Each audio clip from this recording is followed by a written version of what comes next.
Hey guys, this is Madeline with Music and Theater Insider, and today I'm at Lewisburg with Stephen Cochran. And he's a country music artist, so tell me, who are some of your musical inspirations? You know, I don't think I would be in this business, and it's kind of a new topic because he's back on tour again, Garth Brooks. So, yeah, it was, I went to go see Garth when I was like 13 years old out in Cheyenne, Wyoming, and nobody knew who Garth was. And all I know is I walked into this saloon, and I'm 13 in a saloon with my dad, and there's this guy swinging on a rope around, just singing with this headset, and I thought, I don't know what this is, but whatever this is what I want to do for the rest of my life. And that was the moment that you knew? It was. Wow. And at your age, Garth was the first one to play what's now called the Bridgestone Arena in Nashville, but back then it was called the Gaylord Entertainment Center. Oh, wow. And so I went back and convinced all of my rap music loving friends that Garth Brooks was the greatest thing since sliced white bread. So we spent our $45 allowances that we had, which was back then, man, $40 is a lot for a 17-year-old, right? So we go to the Gaylord or Bridgestone, and we're all sitting there and we're waiting, and it was during Garth Brooks's Redstone album, or I don't know, it was Red Strokes album. And so he walks out in this white tuxedo and he sits down and he starts playing the piano. And all my friends just look at me and go, did we just spend $45 to see Elton John? And then he stands up, he tips his cowboy hat, and he starts walking off stage. And so one spotlight's following Garth and one is on the piano. Well, his band starts playing Ain't Going Down, the Sun Comes Up. And then all of a sudden, Garth explodes through the center of the piano. Oh my goodness. And after that, all of Neely's Bend Elementary School were Garth Brooks fans. Wow, that's amazing.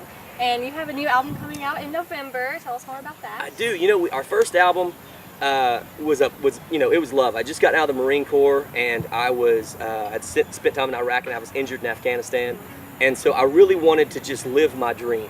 And so I went out and I put out the music that at that time, you know, I look at it, at that time I was a Marine singing country music.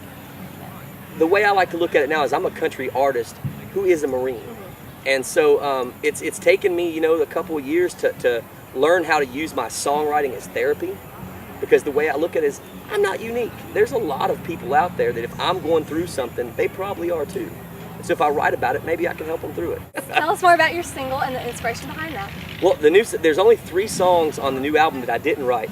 And, you know, I think that shows how special these 3 songs had to be. I wanted to write everything on the album, but there were 3 songs that just really hit what I was looking for, better than something I could even write, and our first single is one of those. But it's great to have a songwriter friend of mine who wrote it, Bobby Tomberlin, who has written, I can't even start the list of stuff he's written. He's got like 12 number ones, I think. But he's a great friend, and he wrote Gasoline on a Goodbye, and we heard it, and I just thought, man, this really explains the gypsy girl mentality of all the girls I happen to find and date. They want to be gypsies nowadays for some reason. So we put it out, and you know, it's getting a lot of attention. It's not out as a single yet, but it will be, and we're looking at trying to make it the theme song for NASCAR. Awesome. And where do you find the inspiration for all of your music? You know, a lot of times it comes from, well, no, all the time. I don't sing or write anything I haven't lived. I really think that if you listen to my album from 1 to 12 or 1 to 13 or how many songs, it's my life. You get to walk through the stages of it.